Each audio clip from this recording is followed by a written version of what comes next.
ఎక్స్లో పోస్ట్ చేశారట, ట్వీట్ చేశారట దీన్ని.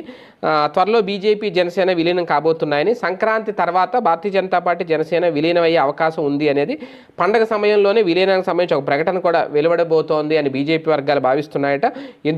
ఎందుకంటే దీనికి ఒక రీజన్ చెప్తున్నారు, మరి ఇదంతా వాస్తవం కాదో తెలియదు.